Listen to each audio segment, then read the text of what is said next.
नमस्कार प्यारे बच्चों, आज के इस महत्वपूर्ण क्लास में आप सभी प्यारे स्टूडेंट का बहुत बहुत स्वागत है। आशा करता हूं आप सभी प्यारे स्टूडेंट बहुत ही अच्छे से होंगे और आप सभी की एग्ज़ाम की तैयारी बहुत ही अच्छे से चल रही होगी। तो प्यारे बच्चों, आज का क्लास आप सभी प्यारे स्टूडेंट के लिए बहुत ही खास है, क्योंकि आज के क्लास में मैं आप सभी को बताने वाला हूं क्लास 12 हिंदी का टॉप गेस ऑब्जेक्टिव क्वेश्चन, जो कि आप सभी को याद करना बहुत ही ज़रूरी है। प्यारे बच्चों, जितने भी क्वेश्चन आज के क्लास में गेस बताया जाएगा, यहाँ से श्योर है कि बहुत सारे क्वेश्चन आपके एग्जाम में पूछे जाएंगे, ठीक है। और इससे पहले आपको एक क्लास और दिया गया है, तो आप लोग जरूर देख लीजिएगा।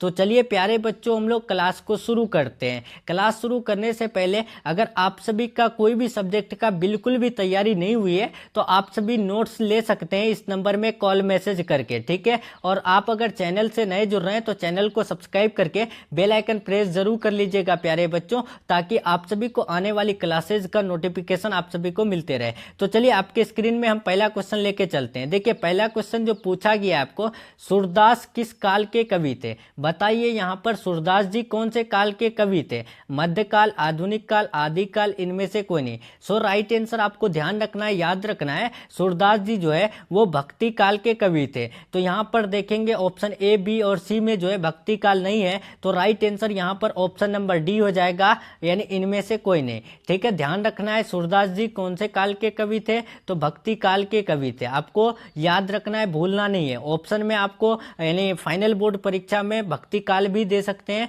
तो आप लोग गलत नहीं कीजिएगा। नेक्स्ट दूसरा नंबर सवाल देखिए, यहाँ पर पूछा गया है हिंदी का समन्वयवादी कवि किसे माना जाता है? हिंदी का जो समन्वयवादी कवि माना जाता है तो वो किसे? तुलसीदास को, जायसी को, या फिर मीराबाई को, सूरदास जी को? तो आपको अच्छे से पता है हिंदी का समन्वयवादी कवि तुलसीदास जी को माना जाता है। राइट आंसर यहाँ पर ऑप्शन नंबर ए हो जाएगा। नेक्स्ट तीसरा नंबर सवाल देखिए, काफी महत्वपूर्ण है। पूछा गया है रामचरितमानस का रचना कर्म कितने दिन में पूरा हुआ? देखिए जो रामचरितमानस का रचना कर्म पूरा हुआ तो वो कितने दिन में? तो आपको अच्छे से पता है, इससे पहले वाला क्लासेज में भी मैं आप सभी को बताया हूं कि रामचरितमानस का रचना कर्म 2 साल 7 माह 26 दिन में पूरा हुआ है। Right answer option number C हो जाएगा। नेक्स्ट 4 नंबर सवाल देखिए, पूछा गया काफी महत्वपूर्ण है कि भक्तमाल के कितने छप है? देखिए जो भक्तमाल है उनके कितने छप है? काफी इंपॉर्टेंट क्वेश्चन है, आप याद रखिएगा, आपके एग्जाम में पूछे जा सकते हैं।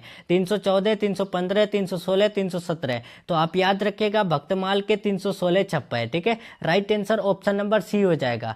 नेक्स्ट 5 नंबर देखिए, नाभादास का काव्य रचना क्षेत्र था। नाभादास का जो काव्य रचना क्षेत्र था वो क्या था? हरिद्वार, काशी, वृंदावन, मथुरा। तो आपको अच्छे से याद है कि नाभादास का काव्य रचना क्षेत्र वृंदावन था, ठीक है। राइट आंसर सी हो जाएगा। जितने भी प्यारे स्टूडेंट देख रहे हैं, आप सभी वीडियो को लाइक करके अपने सभी यार दोस्तों में शेयर कर दीजिएगा। 6 नंबर देखिए, लहना सिंह की मृत्यु किसकी गोद में हुई थी? तो लहना सिंह की मृत्यु जो हुई थी, यानी उनकी जो मौत हुई थी, तो वो वजीरा सिंह की गोद में हुई थी, ठीक है। राइट आंसर यहाँ पर ऑप्शन नंबर बी बिल्कुल सही हो जाएगा, ठीक है। नेक्स्ट 7 नंबर देखिए, पूछा गया है कि सूबेदार हजारा सिंह के लड़के का नाम क्या था? देखिए जो सूबेदार हजारा सिंह के लड़के यानी बेटे थे, तो उनका नाम क्या था? तो आप याद रखिएगा बोधा सिंह था, ठीक है। राइट आंसर यहाँ पर ऑप्शन नंबर ए बिल्कुल राइट हो जाएगा। नेक्स्ट 8 नंबर देखिए, 8 नंबर पूछा गया लहना किस कहानी का पात्र है? लहना जो है कौन से कहानी के मेन कैरेक्टर है? रोज उसने कहा था जूठन तिरिच, तो आपको अच्छे से पता है कि वो उसने कहा था कहानी के मेन पात्र है। नेक्स्ट 9 नंबर सवाल देखिए, पूछा गया है कि जयप्रकाश नारायण को लोग क्या कहने लगे? जयप्रकाश नारायण को जो लोग पुकारते थे तो वो किस नाम से पुकारते थे? लोकनायक, जननायक, नरनायक, देशनायक। तो आप याद रखिएगा लोकनायक के नाम से पुकारते थे। राइट आंसर यहाँ पर ऑप्शन नंबर ए हो जाएगा। नेक्स्ट 10 नंबर सवाल देखिए, काफी महत्वपूर्ण है। रिकंस्ट्रक्शन ऑफ इंडियन पॉलिटी पुस्तक किसने लिखी? ये 100% पूछे जाने वाले क्वेश्चन है, आप याद रखिएगा। और प्यारे बच्चों, इसी प्रकार 100% एग्जाम एग्जाम में आने वाला ऑब्जेक्टिव और सब्जेक्टिव यानी सब्जेक्टिव क्वेश्चन गेस वाला चाहिए तो आप सभी जो है इस नंबर में कॉल मैसेज करके ले सकते हैं। नंबर है 7366865888, ठीक है। इस नंबर में आपको कॉल या मैसेज करना है, आपको मिल जाएगा। तो रिकंस्ट्रक्शन ऑफ इंडियन पॉलिटी पुस्तक किसने लिखी है, तो आप याद रखिएगा जयप्रकाश नारायण जी ने लिखे हैं। राइट आंसर यहाँ पर ऑप्शन नंबर सी हो जाएगा। नेक्स्ट 11 नंबर सवाल देखिए, काफी महत्वपूर्ण है। जयप्रकाश नारायण को किसका दलाल कहा गया। देखिए जो जयप्रकाश नारायण जी को दलाल कहा गया तो वो किसका, अमेरिका, ब्रिटेन, रूस, जापान। सो राइट आंसर यहाँ ध्यान रखना है, याद रखना है, अमेरिका का दलाल कहा गया है, ठीक है।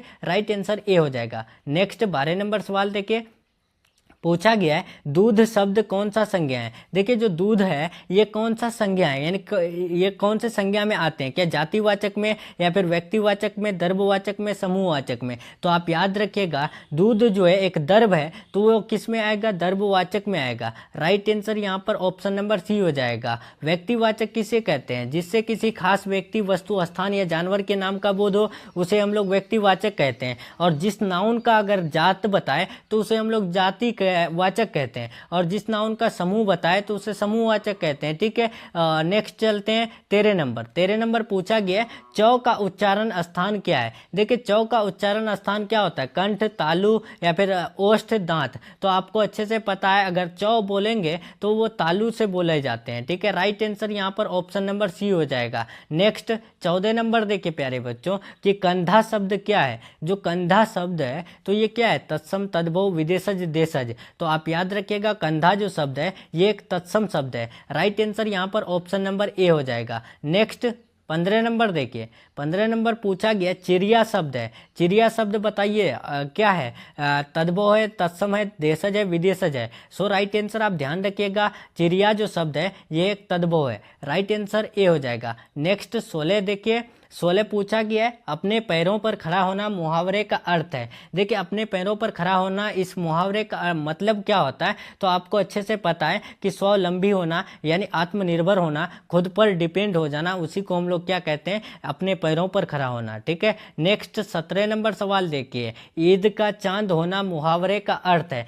काफी महत्वपूर्ण प्रश्न है, आप याद रखिएगा। ईद का चांद होना मुहावरे का क्या मतलब होता है, तो बहुत दिनों पर दिखना होता है, ठीक है। राइट आंसर सी हो जाएगा। नेक्स्ट 18 नंबर देखिए, पीने की इच्छा के लिए एक शब्द है। देखिए जो पीने की इच्छा रखते हैं तो उसे हम लोग एक शब्द में क्या कहते हैं, पिपासु, पिपासा, प्यास, प्यासा। तो इसका राइट आंसर ध्यान रखिएगा पिपासा कहते हैं, ठीक है। जो पीने की इच्छा रखते हैं उसे हम लोग पिपासा ही कहते हैं। नेक्स्ट 19 देखिए, शिव का उपासक क्या कहलाता है। जो देखिए शिव का जो उपासक होगा वो क्या कहलाएगा, शिवम, शैव, शिवा, यानी शंकर।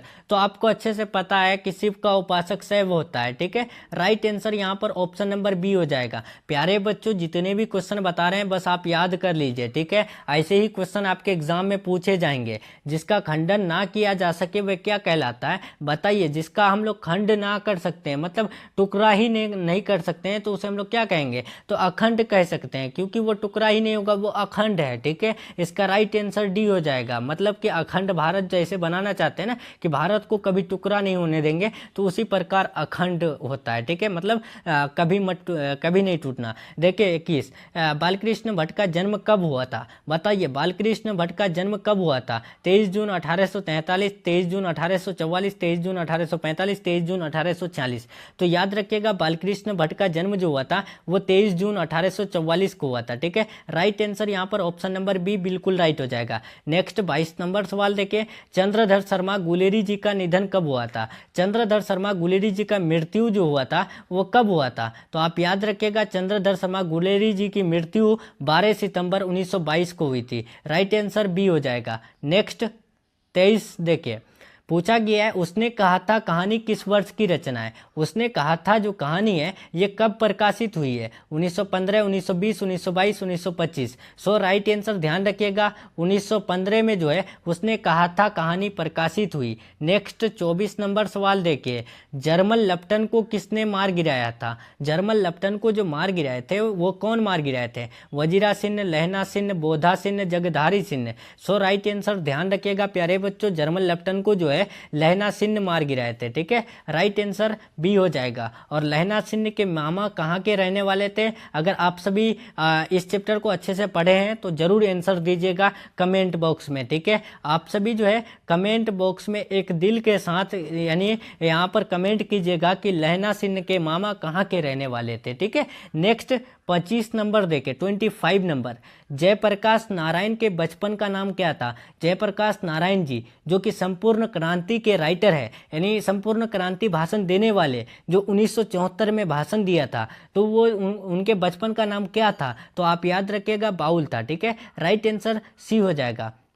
नेक्स्ट 26 नंबर देखिए, जयप्रकाश नारायण ने छात्र आंदोलन का नेतृत्व कब किए थे? बताइए। यानी जयप्रकाश नारायण जी यानी स्टूडेंट प्रोटेस्ट जो किए थे तो वो कब किए थे? तो आप याद रखिएगा 1974 में किए थे। ठीक है, जब यानी संपूर्ण क्रांति का नारा दिए थे तब जो है छात्र आंदोलन का नेतृत्व भी किए थे। ठीक है, 27 नंबर देखिए, लेनिन की मृत्यु कब हुई थी? बताइए। इतिहास यानी हिस्ट्री का क्वेश्चन आपको लगेगा, लेकिन ये हिस्ट्री का भी है और साथ में हिंदी के आपके यानी चैप्टर में भी है। ठीक है, संपूर्ण क्रांति वाले में लेनिन की मृत्यु कब हुई थी? तो 1924 में हुई थी। ठीक है, देखिए ये क्वेश्चन आपको एक बार भी पूछा नहीं गया, लेकिन इस बार पूछे जाने की बहुत ही संभावना है। ठीक है, लेनिन की मृत्यु 1924 में हुई थी। नेक्स्ट 28 नंबर देखिए, जयप्रकाश नारायण रचित पाठ का नाम क्या है? देखिए जयप्रकाश नारायण के द्वारा जो यानी पाठ लिखा गया है तो वो कौन सा पाठ है?